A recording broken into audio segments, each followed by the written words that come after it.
Assalamualaikum warahmatullahi wabarakatuh. Anak-anakku, bagaimana kabar kalian hari ini? Sehat semua kan? Di sini Pak Guru akan melanjutkan pembelajaran tentang listrik statis. KD 3.4 yaitu menjelaskan konsep listrik statis dan gejalanya dalam kehidupan sehari-hari. KD 4.4 menyajikan hasil pengamatan tentang gejala listrik statis dalam kehidupan sehari-hari. Jadi pada pembelajaran kali ini yaitu tentang listrik statis, di mana listrik statis merupakan listrik tidak bergerak atau listrik diam. Ya, Pak Guru ulangi lagi karena sudah 2 minggu kita tidak ada pembelajaran. Mengapa dikatakan sebagai listrik diam atau listrik tidak mengalir?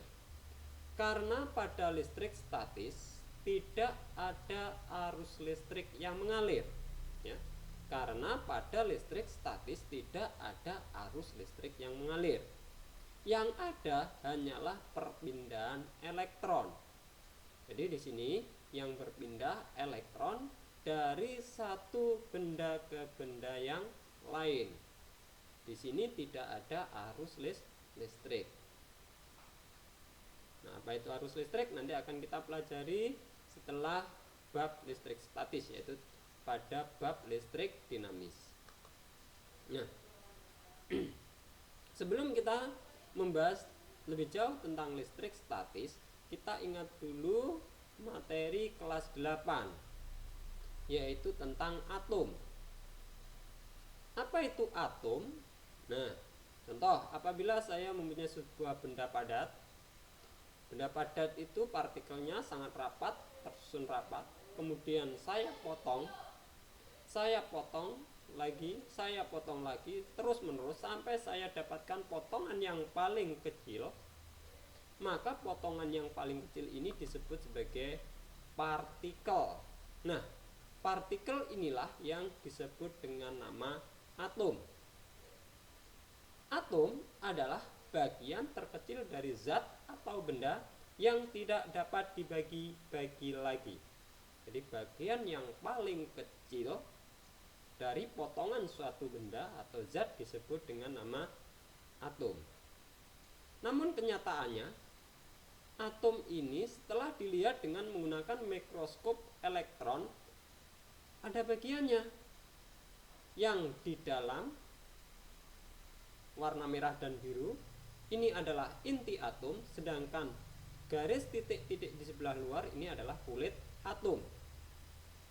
Pada inti atom, yang merah namanya proton, bermuatan positif, yang biru namanya neutron, netral, tidak bermuatan. Sedangkan elektron yang berada di kulit atom ini selalu bergerak mengelilingi inti atom yang disebut dengan elektron yang bermuatan negatif. Sehingga kita mengenal tentang teori atom. Yang pertama, atom terdiri dari partikel-partikel. Antara lain, ada proton, ada elektron, ada neutron. Proton bermuatan positif, elektron bermuatan negatif, neutron netral atau tidak bermuatan. Proton dan neutron membentuk inti atom yang dikelilingi oleh elektron. Elektron dalam mengelilingi inti atom pada tingkat energi tertentu. Semakin jauh dari inti, energi elektronnya semakin kecil. Artinya semakin jauh berarti elektron ini akan mudah lepas dari atom. Atom netral jika jumlah proton sama dengan jumlah elektron, ya. Di sini yang diperhatikan hanya proton dan elektron, karena proton dan elektron yang bermuatan listrik, sedangkan neutron tidak bermuatan. Makanya dilihat dari jumlah proton dan elektron. Atom bermuatan positif jika atom kekurangan elektron atau protonnya lebih banyak daripada elektronnya. Atom bermuatan negatif jika atom kelebihan elektron atau protonnya lebih sedikit. Nah, Dari teori atom ini, maka kita mengenal 3 keadaan benda bermuatan listrik. Yang pertama namanya benda netral, di mana jumlah elektron sama dengan jumlah proton. Yang kedua, benda bermuatan positif, jika jumlah elektronnya lebih sedikit dibanding dengan jumlah protonnya. Dan yang ketiga, benda bermuatan negatif, jika jumlah elektronnya lebih banyak dibanding dengan jumlah proton.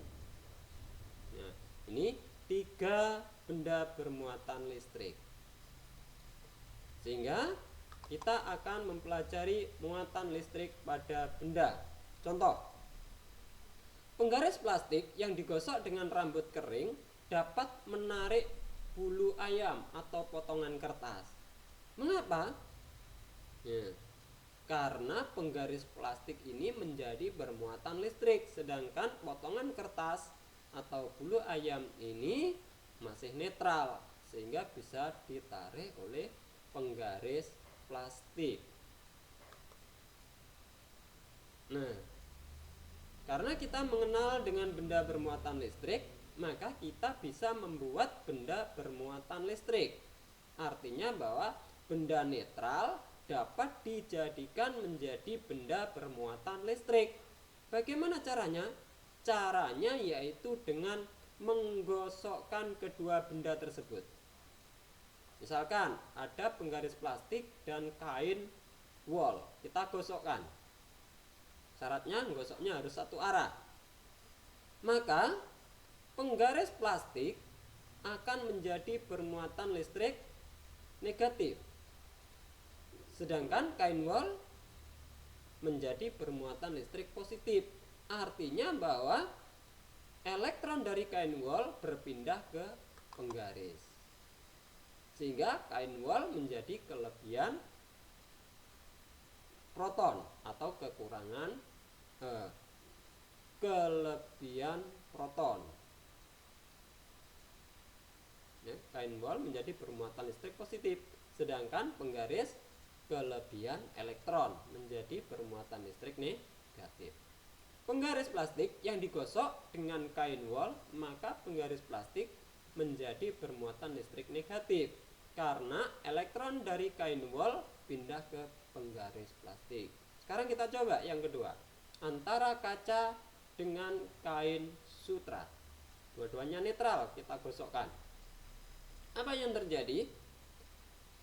Nah, yang terjadi adalah kaca menjadi bermuatan listrik positif.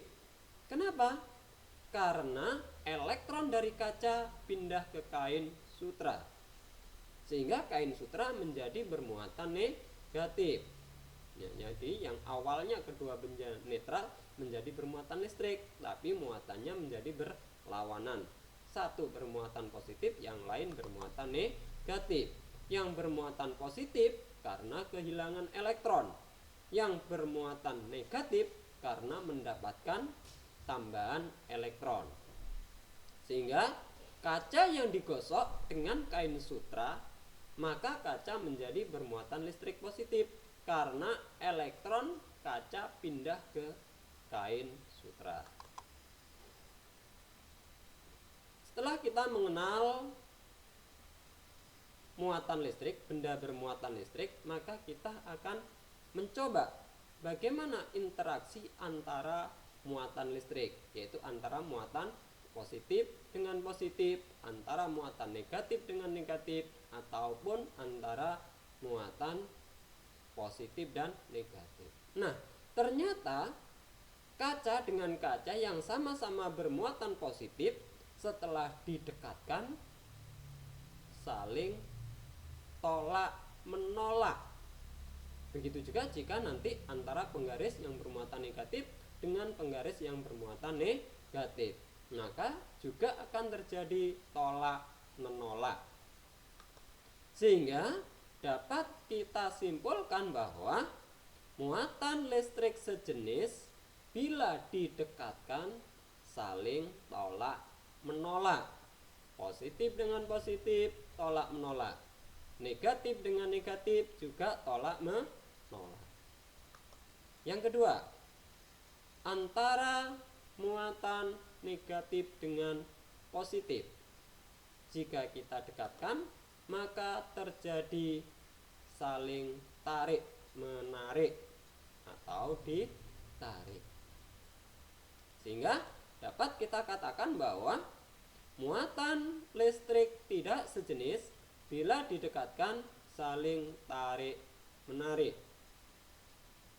Sehingga kita mempunyai dua kesimpulan. Muatan sejenis jika didekatkan tolak menolak. Sedangkan muatan listrik tidak sejenis jika didekatkan saling tarik menarik.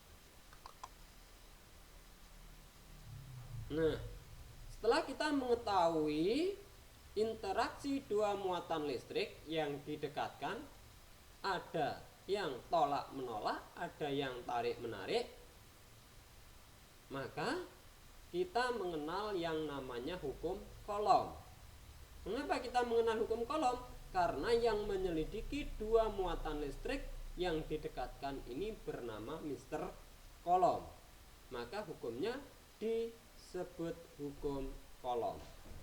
Apabila dua muatan sejenis didekatkan pada jarak R, terjadi gaya tolak menolak sebesar F.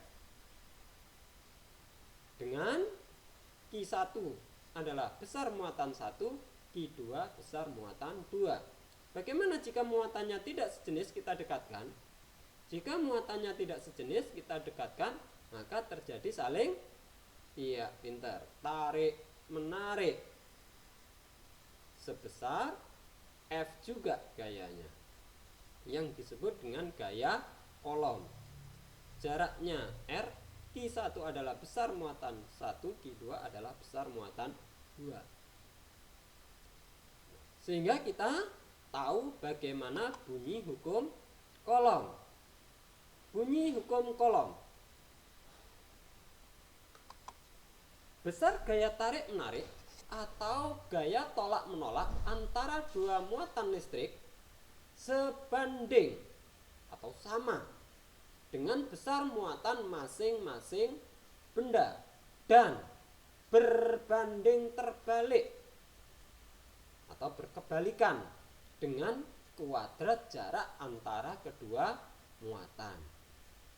Sehingga menurut matematis dituliskan F sama dengan K, ini tetapan, kalikan Q1 besar muatan 1 dikali Q2 besar muatan 2 dibagi R kuadrat atau jarak antara kedua muatan dikuadratkan.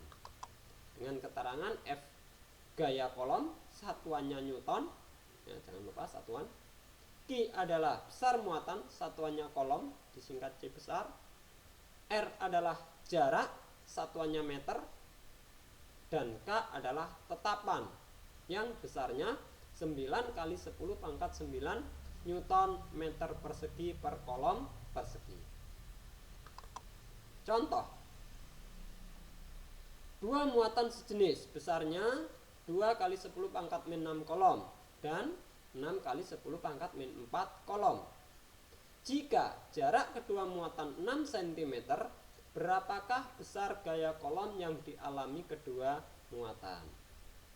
Dengan penyelesaian diketahui Q1 nya 2 kali 10 pangkat min 6 Coulomb, Q2 nya 6 kali 10 pangkat min 4 Coulomb, dan jarak kedua muatan 6 cm, yaitu 6 kali 10 pangkat min 2 meter. Jadi harus diubah dulu menjadi meter.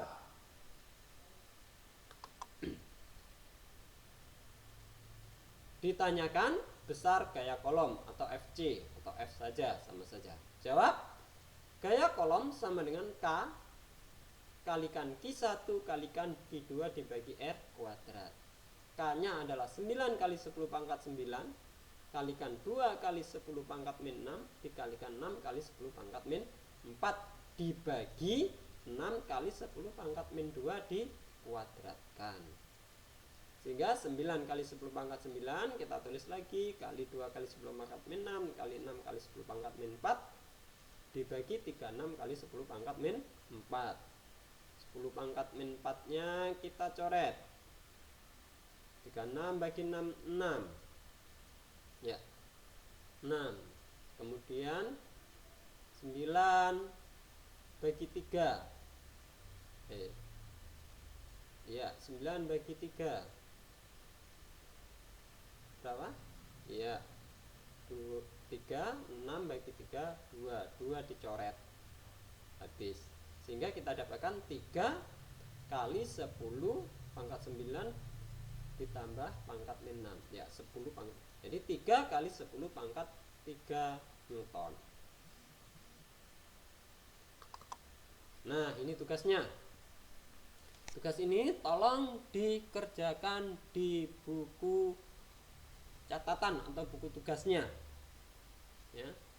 Nanti kalau sekolah sudah masuk dibawa dan dikumpulkan, tapi selama sekolah belum masuk tidak usah dikumpulkan terlebih dahulu. Nomor 1, kapan suatu benda dikatakan bermuatan listrik? Nomor 2, 5 buah benda bermuatan listrik disusun berjajar seperti gambar berikut. Muatan A, muatan B, muatan C, muatan D, dan muatan E. Jika benda A dan B tarik menarik ya, A dan B tarik menarik, C dan E tarik menarik juga, C dan E tarik menarik. Jika benda D bermuatan listrik positif, D nya bermuatan listrik positif, apakah jenis muatan listrik benda A, B, C, dan E? Ya, silakan nanti dikerjakan. Nomor 3, 2 muatan sejenis besarnya 3 kali 10 pangkat min 6 kolom dan 64 kali 10 pangkat min 4 kolom. Jika besar gaya kolom yang dialami kedua muatan sebesar 27.000 Newton, berapakah jarak kedua muatannya? Ini yang ditanyakan R-nya. Kalau dalam contoh soal tadi yang ditanyakan F-nya. Nomor 4, 2 buah muatan berada pada jarak R. Jadi jaraknya yang diketahui R. Memiliki gaya kolom F. Berapakah besar gaya kolom jika kedua muatan jaraknya diubah menjadi 2 kali semula? Nah, ini 4 soal untuk dikerjakan di buku catatannya. Sekali lagi, dikumpulkan kalau sudah masuk. Jangan lupa anak-anak untuk mengisi daftar hadir yang akan Pak Guru kirim lewat grup WA setelah kalian menonton video ini. Jadi nanti sekitar 1 jam setelah pembelajaran ini akan Pak Guru kirim daftar hadir. Yang tidak mengisi daftar hadir, Pak Guru anggap tidak masuk pada hari ini. Mungkin itu yang bisa Pak Guru sampaikan pagi hari ini. Semoga kalian bisa mengikuti dengan baik dan bisa bermanfaat. Saya akhiri. Assalamualaikum warahmatullahi wabarakatuh.